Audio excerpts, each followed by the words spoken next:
สีเทาเมืองลาวของเฮาดอกนาเมืองเสียงแคนแต่ดอกจำปาในตำราว่าลาวลังสางยามพวกเฮาจากบ้านเมืองมาแต่ก็คิดทอดคิดหาน้ำตาตกในอุทธรแต่ก็ภูมิใจที่ยังคิดทอดอาวรเมืองลาวบางเมืองนอนถ้าจะย้อนวันคืนกลับมาเมื่อครั้งนั่งมองเทียบของมูเซคิดทอดลายเดต้องแก้มเตะผู้สาวอาบน้ำเป็นเดือน12นั่งมองเบิ่งของไหลนั่งมองเบิ่งของสองฝั่งสร้างความหวังอยู่ในใจตน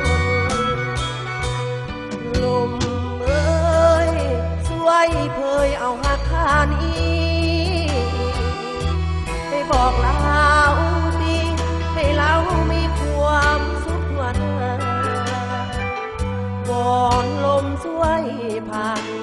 บอกกันเป็นสื่อน้ำนาเมืองลาวอยู่ในโล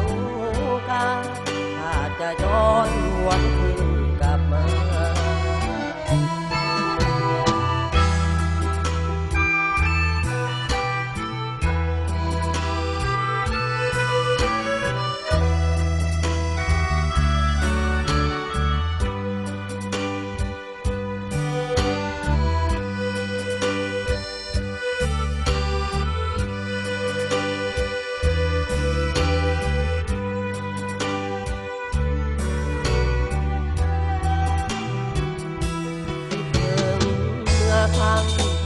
นั่งมองเทียบของมูเซ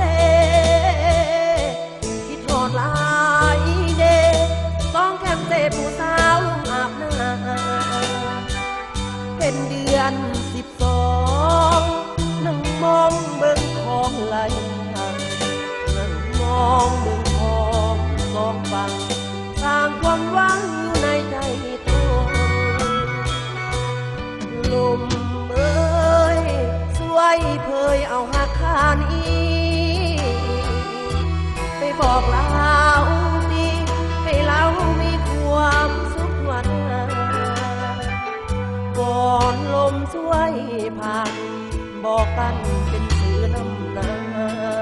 เมืองลาวอยู่ในโลกาถ้าจะย้อนวันคืนกลับมา